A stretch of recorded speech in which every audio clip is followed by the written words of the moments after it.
मार्कंडेय जी Kamyaka one में महाराज युधिष्ठिर को वनवास के समय बता रहे हैं कि आपको ही कोई ऐसा कष्ट नहीं।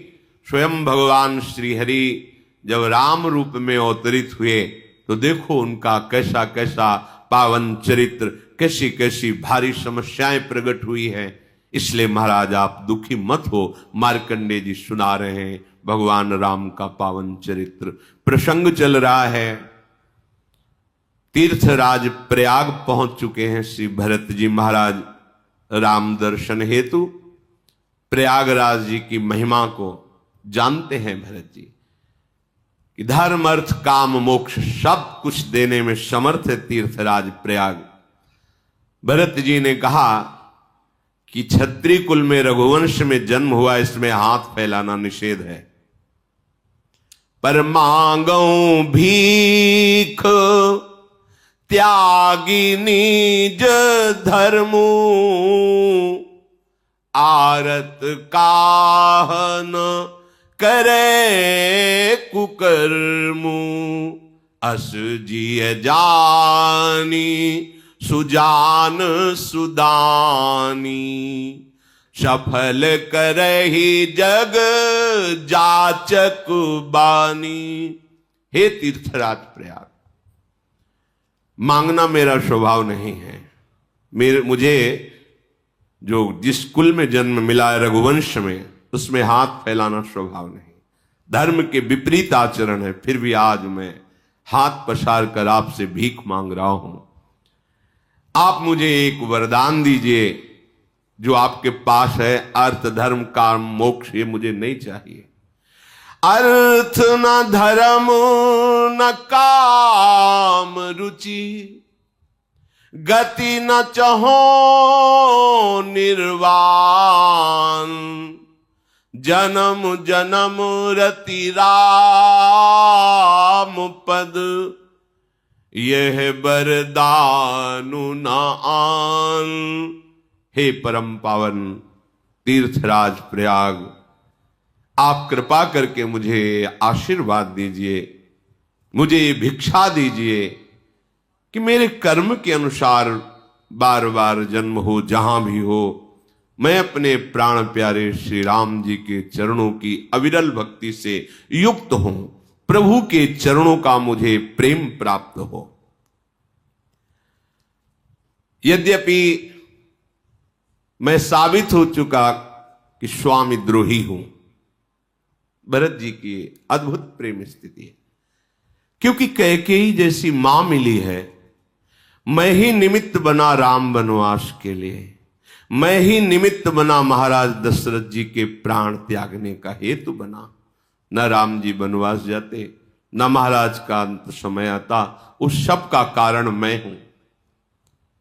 पर फिर भी मैं आपसे, अधिकारी तो नहीं हूं, पर मैं आपसे मांगता हूं, सीताराम चरण रति मोरे, अनुदिन बढ़ऊ अनुग्रह तोरे। हे तीर्थराज, सियाराम जी के चरणों में प्रतिदिन प्रेम बढ़ता रहे, ऐसा अनुग्रह, ऐसी कृपा आप कीजिए। भरत जी महाराज की जो दैन्यता है, ये हर प्रेमी हृदय में जब आती तभी आराध्य देव के प्रति ऐसा प्रेम होता है। तनिक भी कहीं कोई भी गुणाभिमान नहीं। भरत जी और प्रभु श्री राम जी में इतना भी अंतर नहीं, वही प्रभु है। पर प्रेम जिसके हृदय में होता है, कहीं भी गुणाभिमान छू नहीं जाता। तो हमारी यात्रा है प्रेम की। किसी भी तरह के, किसी भी अभिमान वृत्ति का जो हृदय में स्फुरण हो, आदर मत कीजिए, स्वीकार मत कीजिए, वो नष्ट हो जाएगी। जब आप सुखी होते हैं उस वृत्ति से, उसका आदर करते हैं, तब आपका पतन शुरू हो जाता है प्रेम मार्ग से। प्रेम दुर्लभ वस्तु है। मेघ चाहे जन्म भर चातक की याद न करे, मांगने पर जल की जगह वो वज्र पत्थर बरसावे, क्या चातक की रटन में कभी कमी होती है क्या? नहीं, उसका और प्रेम बढ़ता रहता है। ऐसा उपासक होता है भगवत प्रेम मार्ग का। जीवन भर उसको ये दुख विपत्ति संकट पे संकट देते रहे, कभी आनंद कभी परमानंद की वृत्ति ना दे, तो भी प्रेम प्राप्ति की लक्ष्य वृत्ति रखने वाला उपासक प्रतिपल आनंदित होता हुआ आगे बढ़ता जाएगा। आज तक तो कभी दर्शन दिए नहीं, आज हृदय जल रहा है, ये प्रेम ही नहीं, ये सब रोने धोने वाले लोग हैं। प्रेमी बहादुर होते हैं, सीधा वार हृदय में सहते रहते हैं और आह भी नहीं निकलती, आह भी नहीं निकलती। जिए सराह सराह जय हो आपकी। यद्यपि वो पाषाण वर्षण कर रहा है, जबकि वो पी पी कह करके एक बूंद जल मांग रहा है, वो जल की जगह गर्जना करके मानो डांट रहा है, पाषाण वर्षण। लेकिन चातक के पंखों में जब ओले गिरते हैं तो समझता मेरे मेघ का स्पर्श है, उसे दुलार नजर आता है। भगवान के द्वारा दी हुई प्रतिकूलता भक्त उसे उपहार समझता है, दुलार समझता है। ये सांसारिक बुद्धि से क्यों में उसे नहीं समझ में आता, ये हृदय की बात है प्रेमियों की। उसका प्रेम बढ़ता रहता है। जैसे तपाया जाए तो स्वर्ण में चमक और बढ़ती है, ऐसे ही प्रीतम के प्रेम निर्वाह करने वाले उपासक के ऊपर जितनी प्रतिकूलता आती है, उसका और प्रेम गौरव को प्राप्त होता है और बढ़ता है। ये बात समझनी पड़ेगी। भजन तो करते हैं पर हृदय जलता रहता है, कोई काम बनता नहीं है, अश्रद्धा हो रही है। आप कहते हैं सब नाम से पूर्ण हो जाता है, मेरा विश्वास डगमगा रहा है। अरे था कब विश्वास तेरा? डगमगाए तो तब जब ना हो। तेरा विश्वास तो भोगों में है, तेरा विश्वास तो अनुकूलता में है, तेरा विश्वास तो जहां विश्वास नहीं करना चाहिए वहां है, इसलिए डगमगाया। नहीं तो जिनको विश्वास है ना, तो आप भी स्वयं विश्वास नहीं हटा सकते। जिनके लिए विश्वास है आप भी नहीं डिगा सकते। मिलो ना मिलो ये आपकी इच्छा की बात है, लेकिन हमारे एकांतिक प्रेम को, एकांतिक निष्ठा को आप भी नहीं हटा सकते। बोले फिर तुम्हें हम नरक देंगे, तो हम वहां भी बोलेंगे जय श्री राधे। हमारी निष्ठा को अब आप नहीं हटा सकते, क्योंकि आपकी चाहत, आपकी प्रियता अपनी तरफ से है। आप मुझे देखें तो आप मेरे प्यारे, आप मेरे अनुकूल चलें तो आप मेरे प्यारे, आप मेरे मन की कामनाएं पूर्ण करें तो आप मेरे प्यारे। हम आपको एक बार हाथ जोड़े, आप दो बार जोड़े तो आप हमारे प्यारे। ये प्रेम नहीं, ये तो वाणिज्य व्यापार है।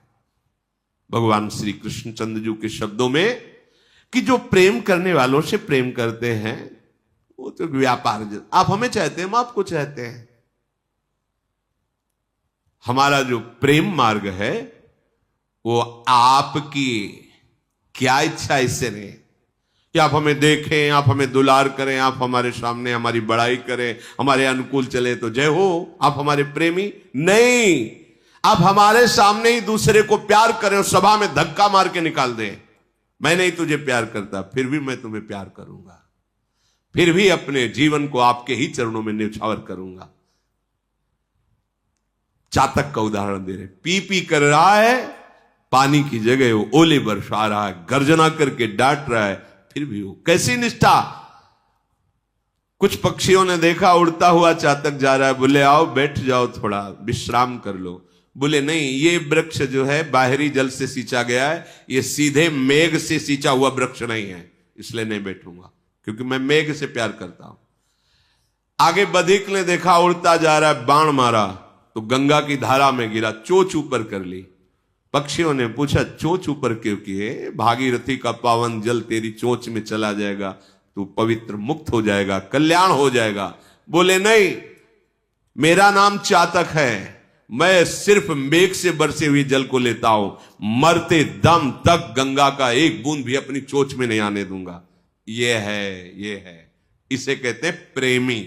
चातक का उदाहरण प्रेमी से दिया गया है। प्रेम एक अलौकिक वस्तु है, इसमें स्वार्थ की गंध नहीं है। जहां थोड़ा भी स्वार्थ होता है वहां अभी प्रेम प्रकट नहीं हुआ। प्रेम का स्वभाव होता है मर के मिट के भी अपने प्रीतम को सुखी करना, प्रीतम से सुख लेना नहीं, प्रीतम को सुखी करना। चंद्रमा से चकोर प्यार करता है, जानता है मैं उड़कर भी नहीं पहुंच सकता। विचार किया क्या करूं, कैसे मेरे प्रीतम चंद्रमा का मुझे स्पर्श प्राप्त हो। तो ठीक है, मैंने सुना है भगवान शंकर चिता की भस्म की लेप करते हैं। चिता भस्मा लेपो गरल मशनम दिक्पट धरो जटाधारी कंठे भुजगपतिहारी पशुपति कपाली भूतेशो। तो मैं राख बन जाऊं तो शायद भगवान शंकर मेरी चिता की राख को ऐसे लगाएंगे तो मस्तक में द्वितीया का चंद्रमा विराजमान है, मुझे मेरे प्रीतम से मिलन हो जाएगा। आहा, ये प्रीति का स्वरूप। वो भस्म होना चाहता है, अपने प्रीतम के मिलन के लिए अपने प्रिय शरीर को अग्नि में जलाना चाहता है। मीठो कहा अंगार में जाहि चकोर चबाए, अंगार खाता है चकोर। मैं भस्म हो जाऊं और मेरी शरीर की राख को देवाधिदेव महादेव जब मस्तक पर धारण करेंगे तो वही चंद्रमा विराजमान है, मेरा प्रिय चंद्रमा मुझे मिल जाएगा। जैसे स्वर्ण तपाने पर वो और चमकता है, ऐसे भगवत प्रेमी महात्मा के सामने जब प्रतिकूलताएं आती हैं तो उसका और यश वर्धन होता है, उसका और प्रेम वर्धन होता है। भरत जी के ऐसे दैन्य वचन सुनकर के त्रिवेणी में मंगलमयी वाणी प्रकट हुई और कहा, तात भरत तुम सम विधि साधु राम चरण अनुराग अगाधु बादी गलानी करहु मन माही तुम सम राम ही को प्रिय नाही। आकाशवाणी हुई संगम त्रिवेणी में, हे तात भरत तुम सब प्रकार से साधु हो, तुम्हारा हृदय अथाह राम प्रेम में डूबा हुआ है, तुम तो व्यर्थ में ही ग्लानि कर रहे हो। तुम्हें पता है श्री राम जी को तुम प्राण प्यारे हो, तुम्हारे समान राम जी को और कोई प्रिय नहीं है। तन पुल क्यों ही हरसि सुनी बेनि बचन अनुकूल भरत धन्य कही धन्य सुर हर्षित बरसहि फूल। जय हो ऐसा कह के देवता लोग भरत जी पर पुष्प बरसा रहे हैं। ये वाणी सुनकर कि तुम्हें राम जी बहुत प्यार करते हैं, भरत जी के तन में रोमांच हो रहा है, आंखों से अश्रु बह रहे हैं। तीर्थराज प्रयाग में जितने भी रहने वाले ब्रह्मचारी वानप्रस्थ गृहस्थ उदासीन सन्यासी आदि हैं, सब दौड़ दौड़ करके भरत जी के दर्शन करने आते हैं। भरत जी का शील स्वभाव दैन्यता पवित्रता प्रेम ये देख करके सब भरत जी की सराहना करते हैं।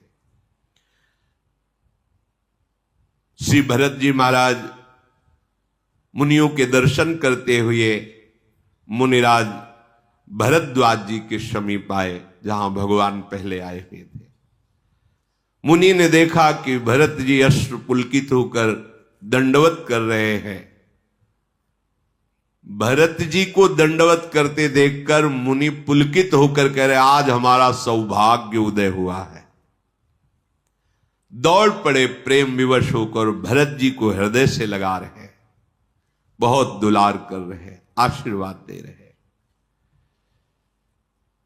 भरत जी ऐसे संकोच में है कि मानो हम कहीं छुप जाएं। क्यों?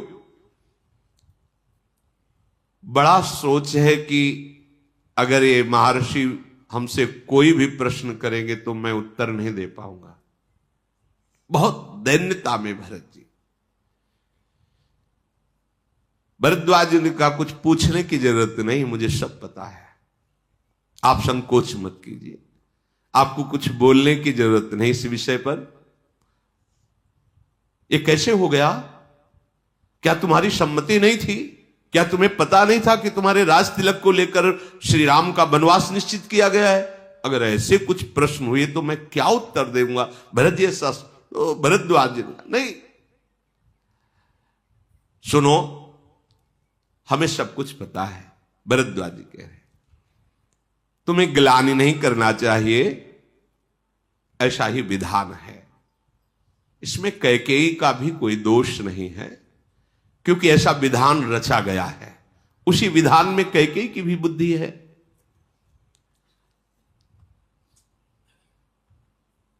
जो विद्वान हैं, वेदमत को जानने वाले हैं, वो कभी किसी को दोष नहीं देते हैं, जानते हैं कि विधान है, प्रभु का विधान हुआ है। तात तुम्हारा स्वभाव निर्मल है, तुम्हारा विचार निर्मल है, तो तुम्हारा यश भी निर्मल है। तुम बिल्कुल संकोच मत करो। तुम्हारी बड़ाई तो मैं देख रहा हूं इस लोक में और उत्तम लोकों में भी अभी अभी वर्तमान में हो रही है। भरद्वाज जी को पूरा त्रिभुवन ऐसे दिखाई देता है जैसे हथेली पर बेर रख लो, चारों तरफ से देखो, ऐसे वो महापुरुष है कि समस्त ब्रह्मांडों को बैठे बैठे देख रहे ब्रह्मलोक में क्या हो रहा है। ये तो सत्य सिद्धांत है कि पिता जिसे राज्य देता है वही राज्य का अधिकारी होता है। तुमने राज्य स्वीकार नहीं किया, तुमने राम प्रेम स्वीकार किया। तुम सत्यव्रती हो। यदि तुम राजा के पद पर भी बैठ जाते तो राम जी को सुख होता, अधर्म नहीं होता, क्योंकि पिता ने दिया है, लेकिन तुमने उसका त्याग किया और राम प्रेम को स्वीकार किया। भरत जी, मैं जानता हूं ये जो सारे अनर्थों की जड़ दिखाई दे रही भगवान श्री राम का वनगमन, सबको पीड़ा हुई है इससे, पर इसमें बहुत मंगल छुपा हुआ है। भरद्वाज जी के बहुत से ब्रह्म ऋषियों का दर्शन, बहुत से ऐसे असुर निशाचरों का वध, परम उद्धार उनका, जो भागवतिक विधानों में विघ्न डालने में समर्थ है, जिनको मंत्रों के द्वारा भी नहीं रोका जा सकता। इसलिए वनगमन यद्यपि दुखदाई है, पर वो ऋषियों के लिए, जगत मंगल के लिए है। भावीवश ऐसी कुचाल हुई है, तुम किसी को दोष मत दो। मैं निश्चित कहता हूं कि जो तुम्हें दोषी ठहराएगा वो अधम अज्ञानी दुर्गति को प्राप्त होगा। यदि तुम राजा बनते तो भी कोई तुम्हें दोषी नहीं ठहरा सकता था, पर तुमने तो राज्य का त्याग करके राम प्रेम स्वीकार किया। भरत, तुमने बहुत अच्छा किया। जो प्रभु के दर्शन के लिए राज्य त्याग करके चल पड़े, ये तुम्हारा समस्त मंगलों का मूल है, राम चरणारविंद का प्रेम। क्योंकि राम ही तुम्हारे धन है, जीवन है, प्राण है। जिसके राम ही धन है, जीवन है, प्राण है, उससे बड़ा धनी और सौभाग्यशाली कौन हो सकता है? यह है जिसे वेद और लोक दोनों जगह सुख प्राप्त करना हो तो ऐसा धन कमाओ जो कभी नष्ट ना हो, वह है नाम धन। ऐसा आश्रय लो जो हर समय आपको बचाएगा, वह श्री हरि चरणों का आश्रय। ऐसा बल जिनके बल से सब बलवान होते हैं, वो प्रभु का बल। काहे को भूल करते हो? कोई आश्चर्य की बात नहीं आपके लिए जो ये त्याग है, क्योंकि आप महाराज दशरथ जी के पुत्र और श्री रामचंद्र जी के भाई हो। सुनो भरत, तुम्हारे प्रति राम जी कितना प्यार करते हैं ये मैं अंदर से देखा हूं। रात्रि में जब सिया राम लक्ष्मण एक जगह बैठे बात कर रहे थे तो मैं पीछे कुटिया से सुन रहा था। रात भर तुम्हारी ही चर्चा करते रहे। तब मुझे पता लगा कि कितना प्रेम करते हैं सिया राम जी आपसे। भरत जी पुलकित हो रहे हैं बात सुनकर, क्योंकि लग रहा था प्रभु का स्वभाव तो करुणामय है, पर मैं स्वामी द्रोही ठहराया गया, मेरी ऐसी उत्पत्ति हुई कि इससे उनको लेकर के, मेरे को राज तिलक को लेकर अंदर बड़ा संकोच था। जब भरद्वाज जी के मैं रात भर सुना, सिया राम आपकी ही बात केवल कर रहे थे। और तुम्हें बताऊं एक गुप्त बात, जब स्नान कर रहे थे राम जी, तो जैसे कोई मंत्र या इष्ट देव का नाम उच्चारण करता है, ऐसे ही वो भरत भरत कह के डुबकी लगा रहे थे। जाना मरम न हाथ प्रयागा, मगन हो ही तुम्हारे अनुरागा।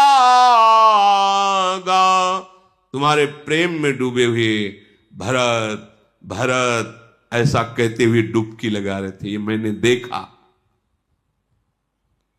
अगाध प्रेम राम जी का आप पर है।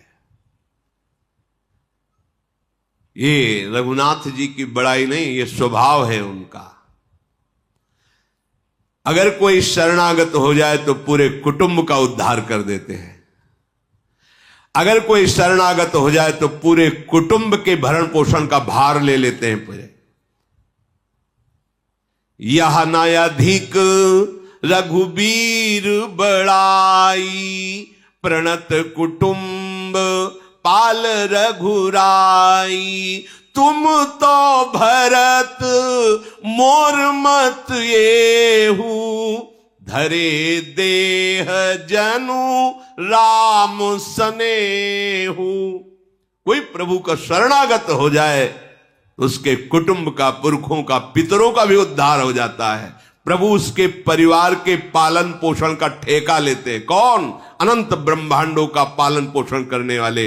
इसीलिए जो भक्तजन होते हैं वो इससे भी निश्चिंत, क्या होगा मेरे परिवार का, नहीं, जो अनंत ब्रह्मांडों का भरण पोषण करता है वही करे। महाप्रभु चैतन्य देव जिस दिन संन्यास लेने की अनुमति लेकर के रात्रि में निकले, तो नगर के बाहर निकलते ही कदम रुक गए।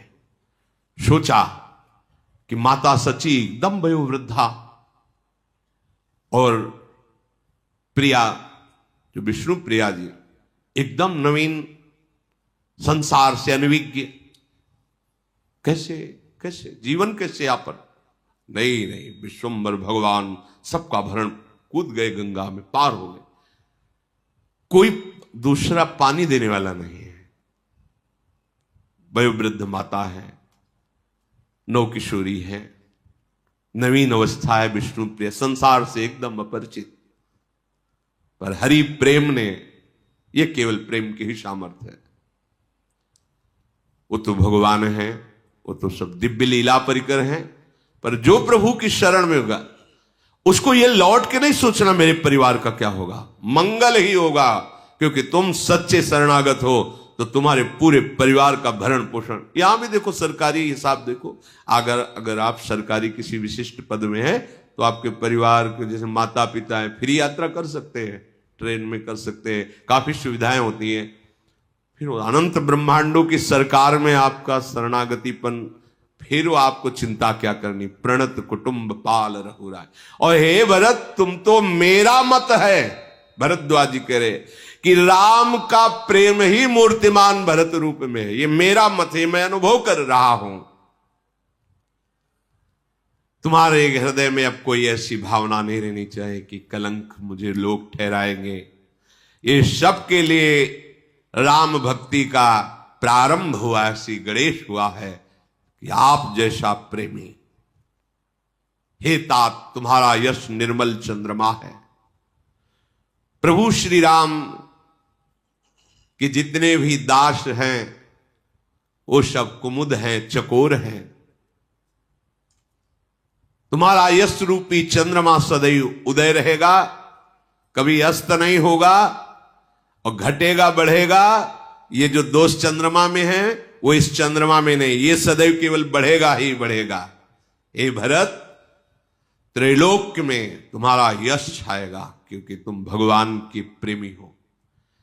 अपने यश की चाह करके यश संबंधी चेष्टाएं करना भगवत प्राप्ति में बाधक है। यदि आप सच्चाई से भगवान के नाम गुण का आश्रय लेकर चलेंगे तो बिस्तरे सब जग बिमल की रति, साधु संगति नाटरे, अपने आप विस्तार होता है। क्योंकि त्रिभुवन को पावन करने वाला प्रभु का नाम, प्रभु के लीला गुण का आप गान करते हैं, त्रिभुवन के स्वामी का दासत्व है, तो त्रैलोक्य में तुम्हारा यश फैलेगा। जिनके प्रेम और संकोच के वश में होकर स्वयं सच्चिदानंद घन प्रभु आकर प्रकट हुए, जिन्हें श्री महादेव जी अपने हृदय के नेत्रों से कभी देख करके तृप्त नहीं होते, अर्थात निरंतर देखते हुए रूप रस का पान करते रहते हैं, तुमने कीर्ति रूपी अनुपम चंद्रमा को प्रकाशित कर दिया, भगवत प्रेम को। भरत, कहीं ऐसा मत मान लेना कि हम तुम्हारी स्तुति कर रहे हैं। भरद्वाज जी कह रहे, सुनहु भरत हम झूठ न काहि, उदासीन तापस बन रही, सब साधन कर सुफल सुहावा, लखन राम सिय दर्शन पावा, तेहि फल कर फलु दरस तुम्हारा, सहित प्रयाग सुभाग हमारा, भरत धन्य तुम जस जगु जयऊ, कहियस प्रेम मगन मुनि भयऊ। हे भरत जी, हम कभी असत्य नहीं बोलते, भरद्वाज जी कहे, और हम उदासीन हैं, हमको किसी से लेना देना भी नहीं कि हम आपकी बड़ाई किसी कारण से कर रहे हो। हम पक्षपात शून्य हैं, न हमारा कोई शत्रु है न हमारा कोई मित्र है, हमारा स्वभाव है उदासीन रहना। और हम तपस्वी हैं, किसी की मुंह देखी नहीं करते, कोई लेने की आकांक्षा किसी से नहीं की। आपकी हम बड़ाई कर रहे हो, कुछ हमारे अंदर चाह हो, हम वन में रहते हैं, अर्थात हमारा किसी से, किसी भोगों से कोई प्रयोजन नहीं है। सच्ची बात, हमारी जितनी साधना थी उसका मुझे फल मिला, सिया राम जी का साक्षात दर्शन। और भरत, हम सत्य कहते हैं, ये बात बहुत जरूरी। समस्त साधनाओं की सफलता भगवत साक्षात्कार में है। भरद्वाज जी ने कहा, मैं सत्य कहता हूं, उदासीन रहता हूं, वनवासी हूं, तपस्वी हूं, किसी लोभ प्रलोभन से मैं किसी की स्तुति नहीं करता। पर भरत, जितनी साधना थी उसका फल मिला, सियाराम का दर्शन। और सियाराम दर्शन का फल जो मुझे मिला वो तुम्हारा दर्शन मिला। ये है भगवत प्रेमी का दर्शन का स्वरूप। आराध्य देव के दर्शन का फल मिला, आपका दर्शन। आज प्रयागराज अपने भाग्य सराह रहा है, बड़भागी हुआ क्योंकि आप जैसा प्रेमी पधारा।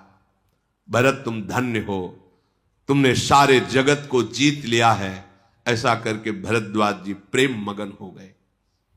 भरद्वाज जी के वचन सुनकर समस्त आए हुए अयोध्या के जन और वन के ऋषि मुनि, वानप्रस्थ ब्रह्मचारी, सन्यासी आदि साहब जय हो, साधुवाद साधुवाद ऐसा कह रहे हैं। भरत जी का तन पुलकित है, मन सियाराम के प्रेम में मगन है, नेत्रों से अश्रु बह रहा है। मुनि मंडली को प्रणाम करके भरत जी बोले, मुनियों का समाज है और तीर्थों का राजा प्रयागराज है। अगर यहां कसम भी खाई जाए तो अपराध लगता है। यहां कसम खाने की जरूरत, जैसे बोले ना कि हम तो तीर्थराज प्रयाग की सौगंध खा, यह अपराध है। क्योंकि यहां कुछ भी बोलो, सौगंध खाने की जरूरत नहीं, सत्य ही बोला जाएगा। क्योंकि तीर्थराज, ये तो श्रीधाम वृंदावन है जहां प्रयाग में मस्तक रगड़ता है आकर। अगर इस स्थान में कुछ भी बनाकर कहा जाए तो उससे बड़ा पाप और नीचता क्या होगी। मैं सच्चे भाव से कहता हूं, आप सब सर्वज्ञ हैं और मेरे स्वामी श्री राम हृदय की बात को जानने वाले हैं। मुझे माता कैकेयी के करने का कुछ भी सोच नहीं। मेरे मन में इस बात का भी दुख नहीं कि मुझे कोई कैकेयी पुत्र कहेगा। इस बात का भी भय नहीं कि मेरा लोक निंदा करेगा और परलोक बिगड़ जाएगा। और मेरे पिताजी पधार गए, इस बात का भी उतना शोक नहीं, क्योंकि पिताजी का जैसा महान कौन हो सकता है, जिसके राम जैसे पुत्र और राम विरह में प्राण त्याग दिए, लोक लोकांतरों में उनके यश का गान हो रहा है। बस मुझे एक हृदय में जो भारी पीड़ा हो रही हो इस बात की कि बिना पादुका के सियाराम जू लखन जू नंगे पैर वनवास, वलकल वस्त्र, मिले तो कंद मूल फलों का आहार, पृथ्वी पर कुश की साथरी पर सोना, सर्दी गर्मी वर्षा सब वृक्षों के नीचे सहना। मेरी छाती फटी जाती इस दुख से।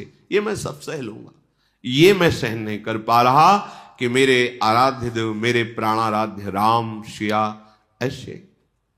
मुझे अब ना नींद आती है, ना मुझे चैन मिलती है, न किसी बात से मुझे संतोष होता है। मैंने बहुत खोजा पर कोई उपाय समझ में नहीं आ रहा कि मैं इस अशांति से, जलन से, दुख से मुक्त हो पाऊं।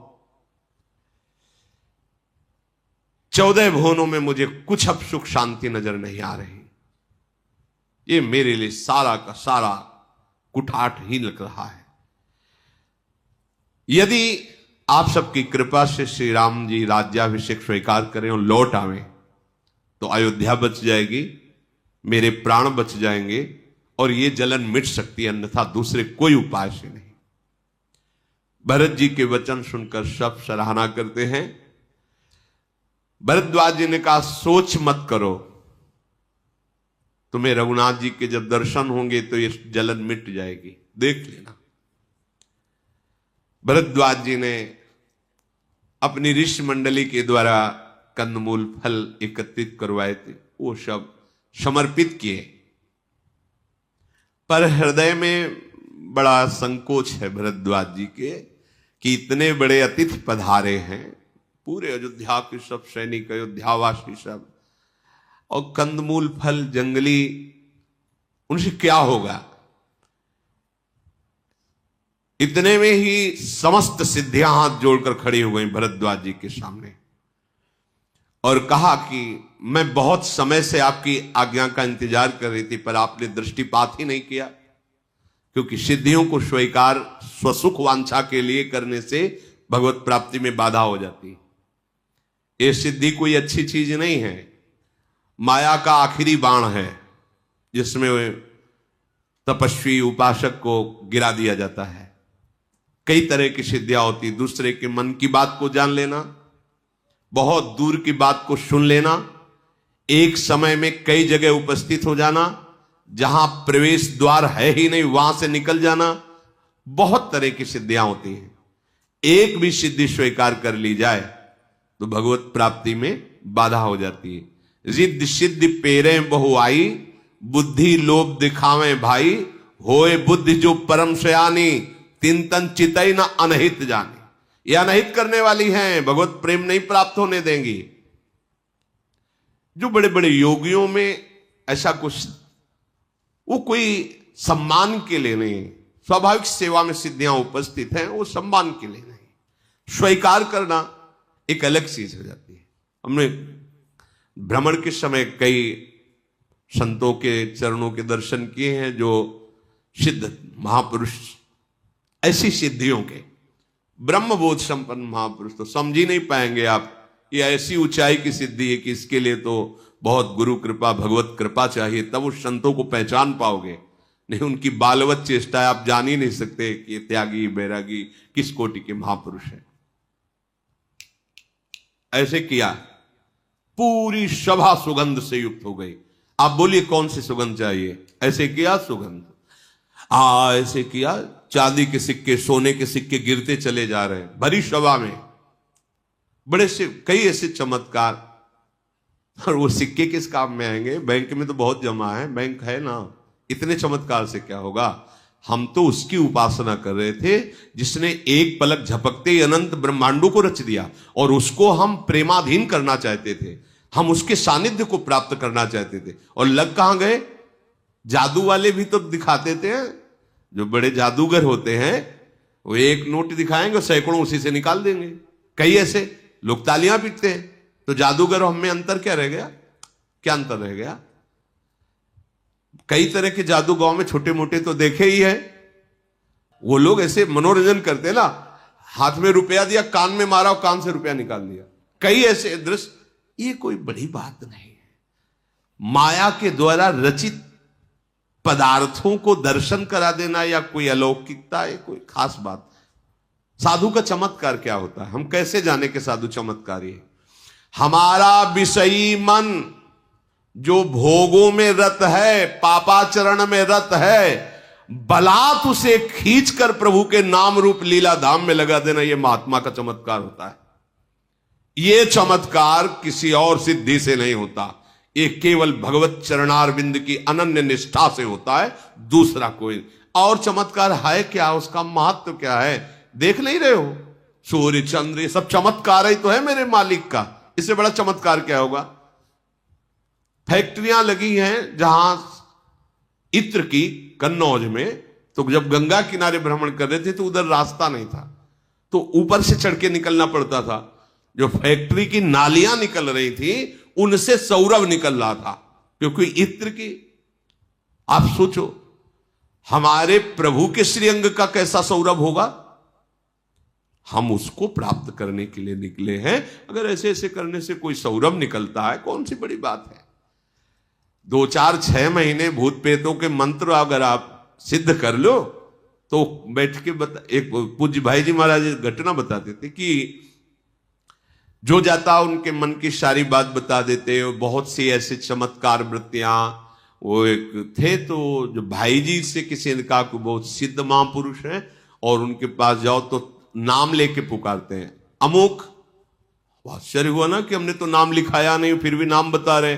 तुम वहां से आए हो, इतने बजे चले थे, अच्छा आज ये पाके चले थे और ये सोच के चले थे, आओ आओ बट कोई समस्या? महाराज जी हम बता रहे हैं तुम्हारी ये समस्या है, ऐसा ऐसा।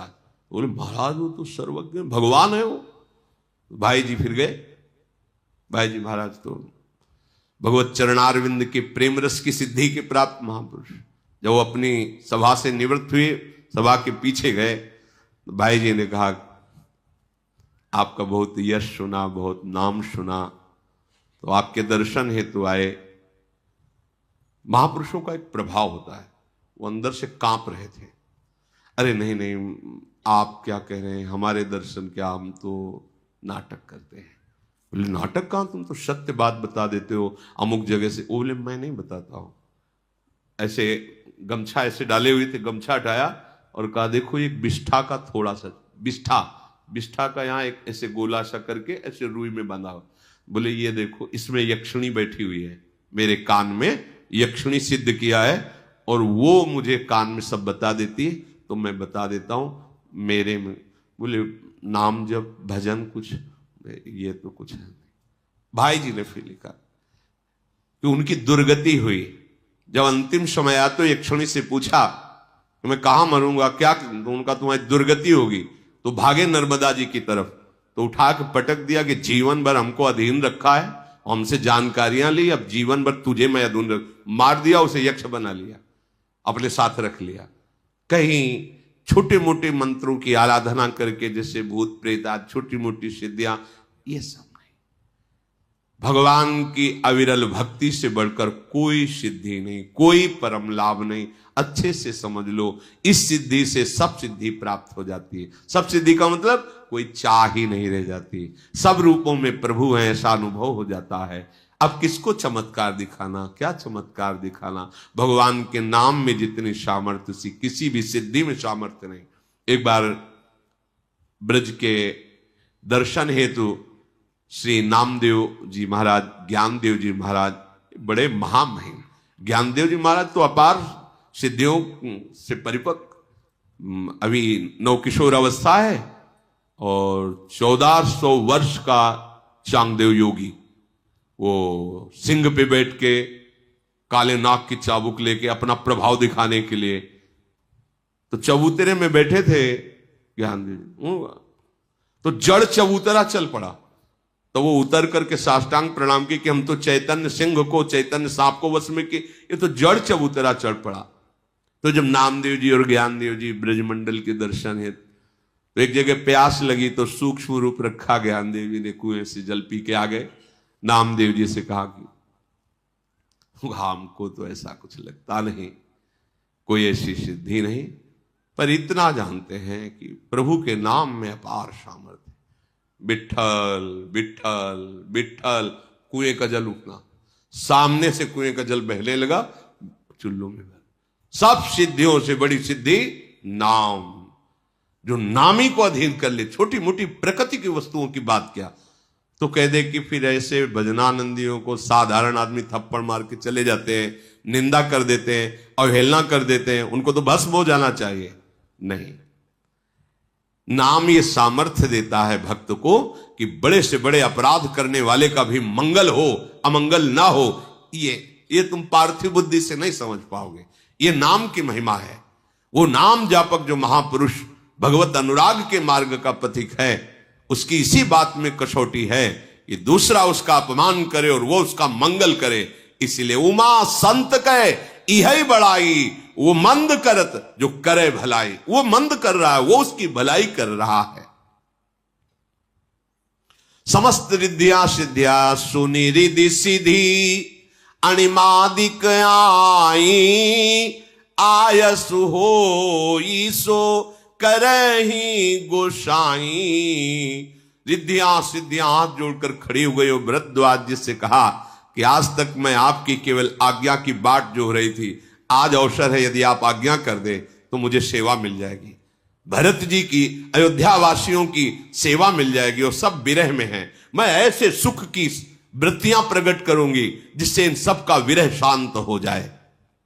भरद्वाज जी ने मुस्कुरा करके कहा, ठीक है, अतिथि पधारे हैं, करो पहुनाई करो, इनका स्वागत करो। जे ही ऐसी आज्ञा हुई तो भगवान श्री राम के प्रेम में डूबे हुए भरत जी को सुख पहुंचाने के लिए सिद्धियों ने अतुलनीय वैभव प्रकाशित कर दिया। ऐसे वास की व्यवस्था की कि देवराज इंद्र भी ललचा पड़े। वास की व्यवस्था हर अयोध्यावासी की। सिद्धियों का ये तो अद्भुत वैभव। सुंदर सुंदर देखते देखते भवनों के निर्माण हो गए, पूरे नगर की पूरी व्यवस्था। जिसके मन में, अब वो सिद्धियां ही है, जिसके मन में जो रुचि कभी रही है वो सब सिद्धियां भोग। दास दासियां हजारों लाखों करोड़ों ऐसे प्रकट हो गए कि एक एक के 4-4 दास दासियां एक एक अयोध्यावासी के। जैसी रुचि सुंदर सुखद जथा रुचि जेही, सब भोग उपस्थित। और भरद्वाज जी देख रहे सिद्धियों का चमत्कार, सब की सब सुखद व्यवस्था।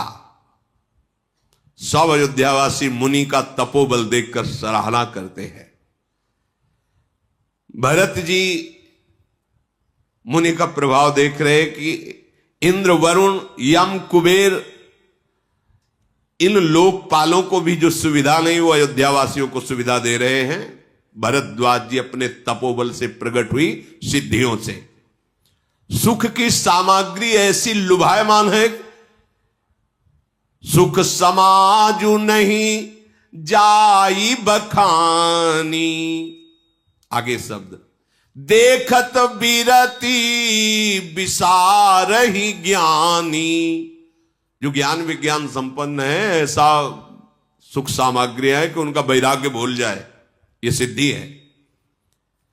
ऐसी सुखद आसन, सुखद सेज, सुंदर भोजन, सुंदर दास दासियां, ऐसे लुभायमान वन, पशु पक्षी, फल फूल, सब सिद्धियों ने एक क्षण में रच दिया। अमृत भी फीका लगे ऐसा भोजन, जिसे देख करके बड़े बड़े संयमी मुनि भी इच्छा करें उन्हें पाने की। सभी के सुंदर डेरे, कामधेनु, कल्पवृक्ष सब वहां उपस्थित है।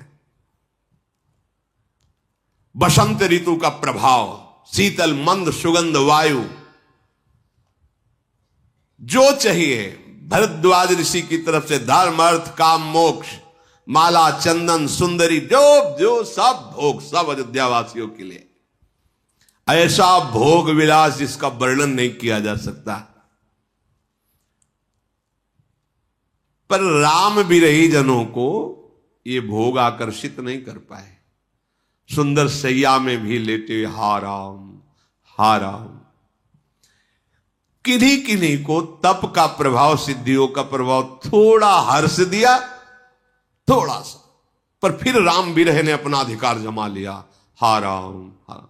लेकिन भरत जी के हृदय में, अयोध्या वासियों के हृदय में तो प्रभाव पड़ा थोड़ा सा, पर फिर राम विरह, फिर कभी थोड़ा सा।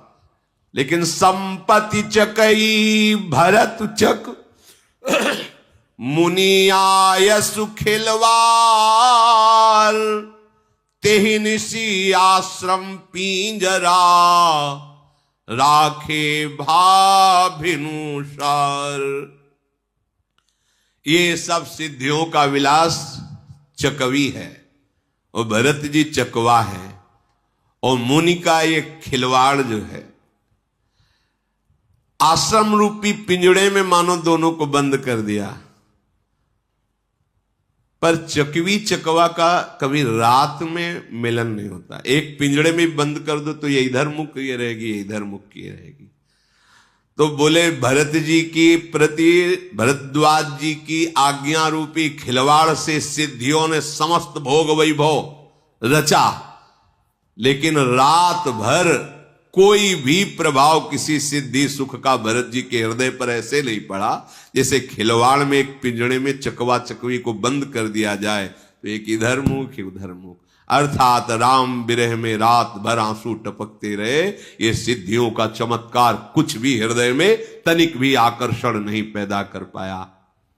रात व्यतीत हो रही, प्रातः काल का समय आ रहा है। शेष चर्चा आगे। श्री राधा वल्लभ लाल की जय। ये आप कहते हैं गृहस्थ हैं हम, तो हम कैसे, गोपीजन कैसे रह रहे हैं? कोई वेश परिवर्तन, कोई क्रिया परिवर्तन नहीं, हर समय चिंतन श्री कृष्ण का। अगर हम वेश भी बना लिया, चिंतन विषय का हो रहा है, तो क्या भगवत प्राप्ति हो जाएगी? क्या दुर्गति नहीं हो जाएगी? पक्का दुर्गति हो जाएगी। हरे शिष्य धन शोकन हरे, सो गुरु घोर नरक मा परे। औरों की तो बात जाने दो, उन गुरु पद पर बैठे हुए जनों के लिए गोस्वामी जी कहे, अंध बधिर कर लेखा, गुरु शिष्य अंध बधिर कर लेखा, एक न सुनई एक नहीं देख। शिष्य सुन नहीं रहा गुरु की, गुरु देख नहीं रहा कि शिष्य क्या कर रहा है। बोले फिर दोनों की गति बिगड़ जाती है। ऐसा नहीं कि आप वेश धारण किए, आपका चिंतन गलत है तो आपको भगवत प्राप्ति हो जाएगी। आप गृहस्थ वेश में हो, आपका चिंतन भगवदाकार है तो आप जगत पावन करने वाले महात्मा हैं। चिंतन, गोपीजन सब कार्य करते हुए चिंतन। कभी कभी ऐसी तन्मयता हो जाती थी कि क्रिया का बोध ही नहीं रहता था। क्रिया हो रही स्वाभाविक, दही बेचने जा रहे हैं, ये क्रिया है, उसका बोध ही नहीं कि मैं दही बेचने जा रही। बुला रहे हैं कि कोई दही ले ले, भाव तो क्रिया का ऐसा आना चाहिए, पर वो बोल रहे हैं कोई गोविंद ले ले, कोई दामोदर ले। क्यों? मुरारी पादार्पित चित्त वृत्ति। तभी इन परम हंसों की पूज्या गोपीजनों के समान कोई भक्त नहीं कहा गया, कोई प्रेमी नहीं। और ज्ञान परम ज्ञान है गोपीजनों को। गोपी गीत में पढ़ के देखो, नखल गोपिका, कई ऐसे श्लोक हैं जिनमें गोपीजनों को बोध है कि सर्वतंत्र आत्मा में विराजमान मेरे श्री कृष्ण ही ब्रह्म है। उद्धव वही प्रीति अनन्य मानी जाती है जिसमें किसी और की शुद्धि न रह जाए। उपदेश कर आए थे, उपदेश देने, सुन रहे उपदेश। उद्धव सोई प्रीति अनन्य, सोई जन्म सफल, जेहि कबहू आवत नहीं सुधि अन्य। यहां दुर्दशा है। अन्य शुद्धि के सिवा और कोई शुद्धि ही नहीं रह गई। अन्य शुद्धि शरीर की याद, शरीर की क्रियाकलाप, शरीर के भोगों की, इसी में फंसा हुआ है। हम अपने को कहते हैं हम अमुक हैं, अमुक हैं। देखो ईमानदारी जब देखी जाएगी तब वही जैसे मौसम कौन कुटिल खल कामी, अपने आप दैन्यता आ जाएगी। ईमानदारी से देखो, वही अनन्य भक्त है जिसकी हृदय में प्रभु की शुद्धि के सिवा और कोई शुद्धि न रह जाए। जैसे एकादशी स्कंद में का त्रिभुवन की राज्य लक्ष्मी देने पर भी आधे पल के लिए जो अपने प्रभु का विस्मरण नहीं करता वही महाभागवत है। अपनी दुर्दशा देखी जाए हृदय में, क्या हम इस कसौटी पर हैं? नहीं। व्यर्थ में जी रहे हो। चलो गृहस्थ धर्म में भूल हो सकती है, लेकिन विरक्त धर्म में कैसे हो सकती है? क्योंकि हमारा तो एक ही कर्तव्य भजन। 24 घंटे निरंतर भगवदाकार वृत्ति करने के लिए ही तो हम विरक्त हुए हैं। अगर ये चूक हो रही तो इसे बर्दाश्त मत करो, बहुत बड़ी चूक है। ये ऐसी जगह गिरा देगी जो हमारा सर्वनाश जुड़ जाएगा हमारे जीवन से, सर्वनाश। बालू का बांध है विरक्त का जीवन, बालू का बांध। अगर कहीं से विच्छेद हो गया तो पूरा पानी निकल जाएगा वहां से, रोक नहीं सकते। ऐसे ही पूरे जीवन की ऊर्जा शक्ति नष्ट हो जाएगी। बहुत सावधान। अन्य चिंतन ही हमारे लिए पाप है, विपत्ति है। कह हनुमंत विपत्ति प्रभु सोई, जब तो सुमिरन भजन। हानि हरिवंश के नाम अंतर परे, लाभ हरि। ये कहां चलता है? फिर आप कभी अपने से प्रश्न करो, तुम कौन हो? तुम्हारा उद्देश्य क्या है? क्या करने आए हो? क्या तुम्हारा अंदर का चिंतन है? क्या लक्ष्य है? भजन विहीन सेकेंड धिक्कार हमारे जीवन को। सेकेंड मिनट तो बात जाने दो। ये अगर अभी अभ्यास नहीं करोगे तो फिर आप ये ना सोचो कि हमें कल्याण होना, ये सब बातें कोने पे रखी हैं। हमें नहीं चाहिए कल्याण, हमें चाहिए हर क्षण अपने प्रभु की मधुर स्मृति। प्रेमी जन अभी क्या सुना? कह रहे हैं, तहां न प्रवेश करन पावत को विधि, हर सुर सिर मोर, सुख दुख भुक्ति मुक्ति नहीं ज्ञाना ज्ञान। इनका कहीं प्रवेश ही नहीं है हमारी स्थिति का। किसके लिए हम अपना समय बर्बाद कर रहे हैं? क्यों? गृहस्थ में तो उसके बहुत कर्तव्य, भूल हो जाती तो समझ में आता है, नाना कर्म है, नाना विचार, नाना ये चिंता है। वो अभी नहीं पहुंच पा रहा अपने भाव को। लेकिन विरक्त मार्ग में चलने पर यदि भगवत चिंतन नहीं हो रहा तब तो मानो बहुत बड़ी हानि हो रही। अगर आप गृहस्थ धर्म से वृंदावन धर्म में आ गए, प्रेम मार्ग में, तो आपके लिए लागू है ये बात। एक क्षण के लिए भजन कैसे छूट सकता है? हमारे तो बार बार प्रश्न आता है, कैसे भजन कैसे छूट सकता है? हर समय आप आए किस लिए हो? आपका उद्देश्य क्या है? आप क्या कर रहे हो? क्या करना चाहिए? ये प्रश्न कभी एकांत में अपने हृदय में करो तो आप में अध्यात्म शक्ति जागृत होने लगेगी। ये प्रमाद, ये ठीक नहीं। ये भजन में अंतर आए ठीक नहीं है। ये बहुत धोखा है, आपके जीवन का धोखा है। आपको जबरदस्ती भोगों में फंसा देगा, अपने आप में, अपने आप से नष्ट करवा देगा। मान लीजिए बात। समय नहीं, समय नहीं। इसको जरा सा छोड़ो तो भाग जाता है विषयों में। हम छोड़ेंगे क्यों?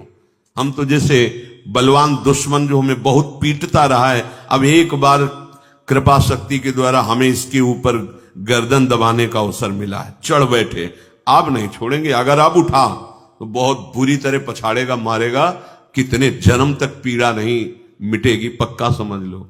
दब गया है दुश्मन जो हमें काम क्रोध लोभ मोह मद मत्सर मारते रहे। इस मन का सहयोग लेके गुरु कृपा से आज दब गया है। महाबली नाम हमें मिल गया है, सच्ची मान लो। अब जब तक निर्विकारता नहीं, जब तक स्वयं भजन का स्फुरण नहीं, तब तक चैन मत लो। फिर देखना आगे भजन करना नहीं पड़ता, केवल स्वाद लिया जाता है। चल रहा है, सुन रहे, देख रहे, डूब रहे। समय बर्बाद मत करो। सोई जन्म सफल, जेहि कबहू आवत नहीं सुध अन्य, वही जीवन सार्थक हो गया, अब अन्य स्मरण ही नहीं रह गया। यहां प्रभु का स्मरण नहीं, अन्य सब स्मरण बना हुआ है। राग द्वेष की धरा में जी रहा है उपासक। नहीं नहीं, ये तो संसारी पुरुष का लक्षण। राग द्वेष की धरा नहीं, बहुत सावधान। हमरे प्राणनाथ मनमोहन, हम सो उनकी प्रीति, तुम का जानो या रहस्य को, ये निपट अटपटी रीति।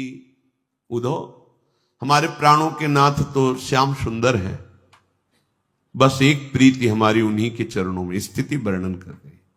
तुम क्या जानो, ये प्रेम की अटपटी रीति है, ये बड़ा रहस्य है। इसलिए बोरी सखी कहती है, ना काहू सो बोली बो, ना कोई व्यवहार, बस अपनी कुंवर किशोरी को जियत निहार निहार। तो तुम्हें किशोरी जी नहीं दिखाई दे रही, तो राधा नाम तो दिखाई दे रहा है। इसी में भरा हुआ है पूरा नित्य विहार। विश्वास कर लो, इसी राधा नाम में पूरा का पूरा वृंदावन का नित्य वैभव और अध्यात्म की सबसे बड़ी ऊंचाई प्रेम, सब कुछ समाया हुआ। मान लीजिए, प्रार्थना मान लीजिए, आप राधा नाम को देखिए, जियत निहार निहार, और जिह्वा से उच्चारण कीजिए। फिर हमें बताना लोक परलोक की सारी चाहें और जिनको तुम जानते भी नहीं हो, वो अध्यात्म शक्तियां आप में जागृत हो जाएंगी। पर हमें तो फुर्सत नहीं है विषय चिंतन से, संसारिक चिंतन से, देह सुख से। कैसे राधा नाम में हम प्रीति करें? हे उद्धव, तुम क्या जानते हो इस रहस्य को? ये प्रेम का मार्ग बड़ा अटपटा है। बिरह बिकल ये देह दूबरी, दीखत गत लावण्य, सुधानंद सागर ही लहरत, विकसित नित तारुण्य।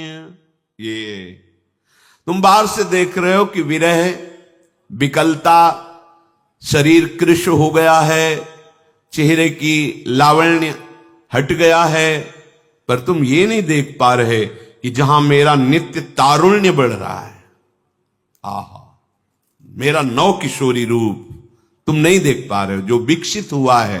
किससे? प्राणनाथ मनमोहन की प्रीति से, जिसमें निरंतर सुधानंद लहराता रहता है, जिसमें निरंतर मिलन है, वो तुम नहीं देख पा रहे उद्धव। कहा तिहारो जोग ज्ञान सीकर, अति तुच्छ नगण्य, कहा तुल सौंदर्य सुधारस, बारिद सुमधुर धन्य। उद्धव, तुम्हारा ज्ञान हमारे प्रेम समुद्र के आगे एक सीकर है। सीकर कहते हैं एक बूंद लेके ऐसे पटको, उनमें जो कण निकलते हैं उसे सीकर कहते हैं। ये गुरु गोपी हैं। क्या कह रहे? तुम्हारा जो ज्ञान विज्ञान है वो हमारे प्रेम समुद्र के आगे एक सीकर है। कहां तिहारो जोग ज्ञान सीकर, अति तुच्छ नगण्य, कोई हमारे यहां गणना नहीं। ब्रज गोपी कह रहे इसकी कोई गणना नहीं तुम्हारे ज्ञान की। मैं देह नहीं हूं, मैं आत्मा हूं, तुम अपना ज्ञान रखो।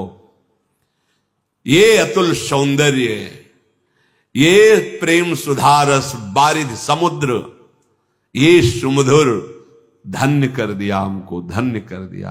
तुम्हारे ज्ञान की अब जरूरत नहीं। निरंतर भगवद स्मृति हमारे मानव जीवन का परम लक्ष्य है। बीत गया जो श्वास, जो समय, वो दोबारा तुम्हारे जीवन में नहीं आएगा। ये इतना तो पश्चाताप होना ही चाहिए उपासक होके कि जो मिनट भगवत विमुखता में गया, धिक्कार है हमारी बुद्धि को, अब वो दोबारा तो आने वाला नहीं। बाबा इस पर बहुत जोर देते थे, राधा बाबा। वो अपने जैसे अगर कुछ मिनट ही त्रुटि हुई सेवा में, तो बाबा कहते थे अब ये मिनट हम कहां से लाएं? जो खो दिए गए वो कहां से लाएं? अब हमारे जीवन के इतने मिनट तो तुमने खो दिए, जो हम आकर के करते। अब वो हम ऐसा सावधान साधक, भाई जी महाराज पूज्य बाबा इनकी जो सानिध्य में साधक बिल्कुल सावधान। हाँ, समय का महत्व इतना, नाम का महत्व इतना कि प्रभु एक तरफ, नाम एक तरफ। समय हमारा भगवान है, उसको हमें परम पवित्र सार्थक करना है। वो होगा नाम, भगवत सेवा, भगवत लीला गुण श्रवण। इस अमूल्यता को भूल करके अनर्थ को तुम अर्थ मान रहे हो।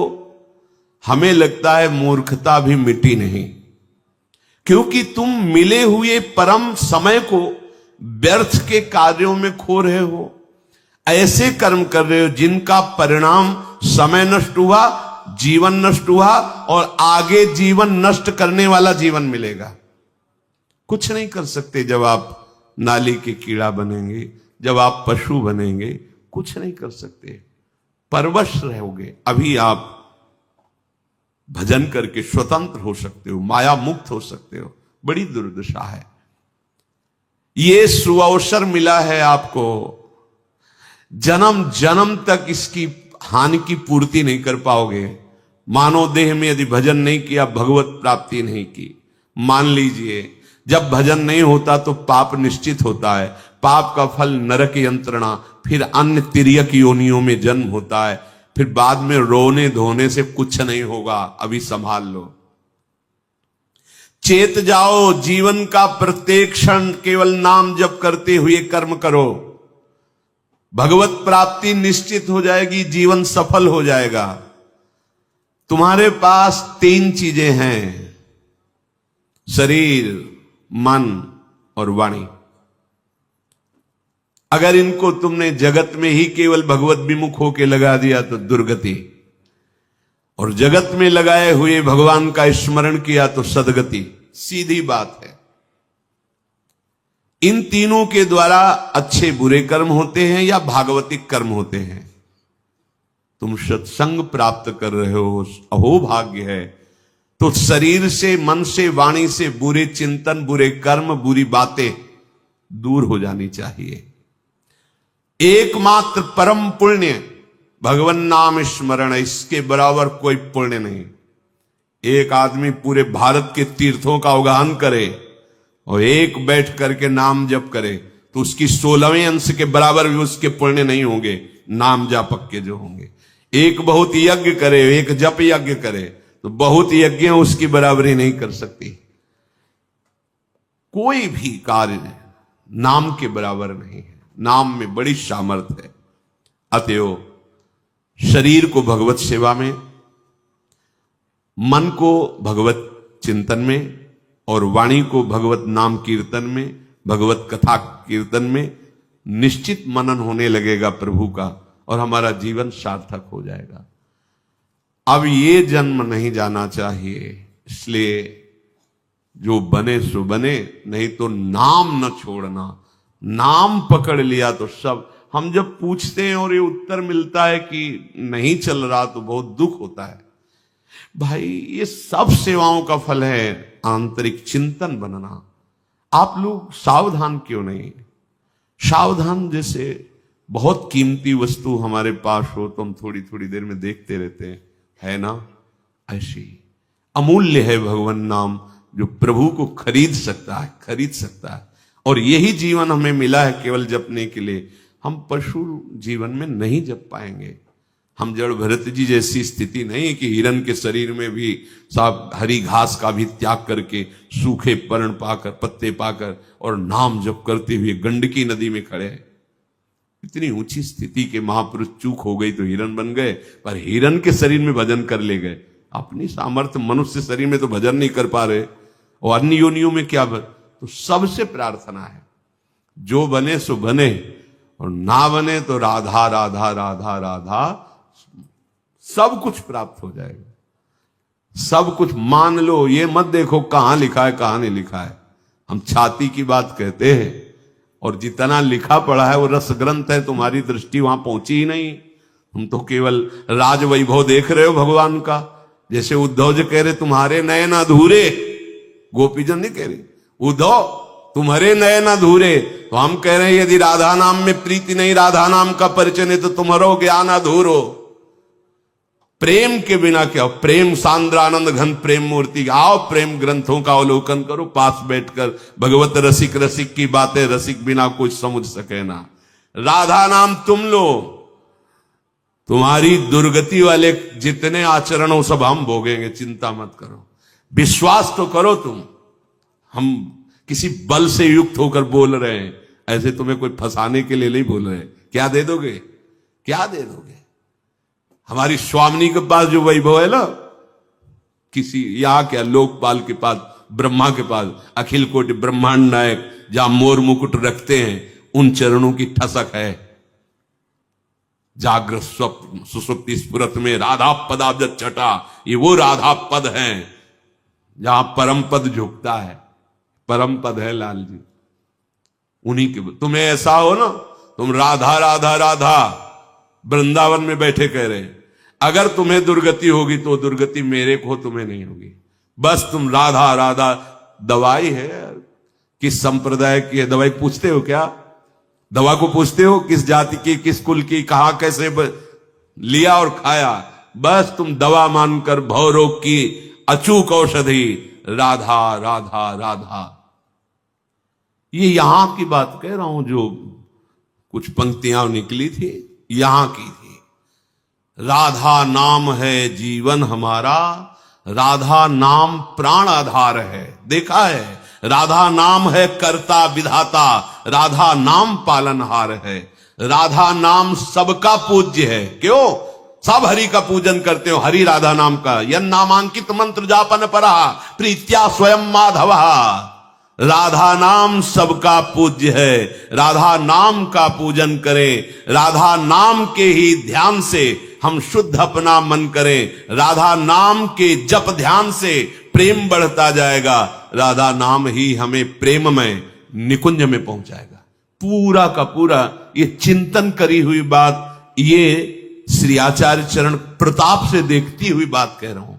ये कोई तुकबंदियां नहीं, देखी हुई बात, अनुभव की बात, जीवन की बात कर। ये करता है राधा नाम हमारा, यही हमारा विधाता है। हमारे भाग्य को पलट करके, भाग्य में लिखी थी दुर्गति, उसको पलट करके जो सदगति कहते हैं उससे भी परे प्रेम रस प्रदान किया, निकुंज रस की तरफ बढ़ाया। स्वामिनी जी की चरणों की ठसक ल एक करता विधाता है और ये पालनहार है। आप देख रहे हो, राधा नाम हमारा हमें अंत में जहां पहुंचना मुश्किल है वहां पहुंचाएगा, विश्वास कर लो।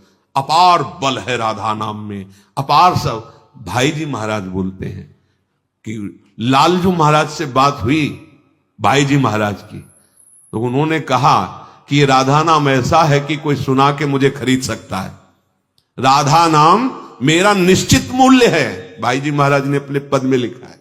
और राधा बाबा तो सर्वस्व त्याग करके परमार्थ और व्यवहार का भी राधा राधा राधा राधा। अब खुला वर्षा हो रही है, तुम छाता लगाए घूमो तो तुम्हारी बात। अहंकार का छाता लगाए घूमो तो बरसाने वाली की वर्षा में कैसे भींज पाओगे? और नहीं तो बात मान लो तो सहज शब्द लिखा है, बरसंत में उस सहजा अद्भुत सौख्य धाराम, अद्भुत महाप्रेम सुख प्रदान करने वाली हमारी बरसाने वाली लाडली जू। और उनका ये नाम राधा उनसे भी समर्थ है।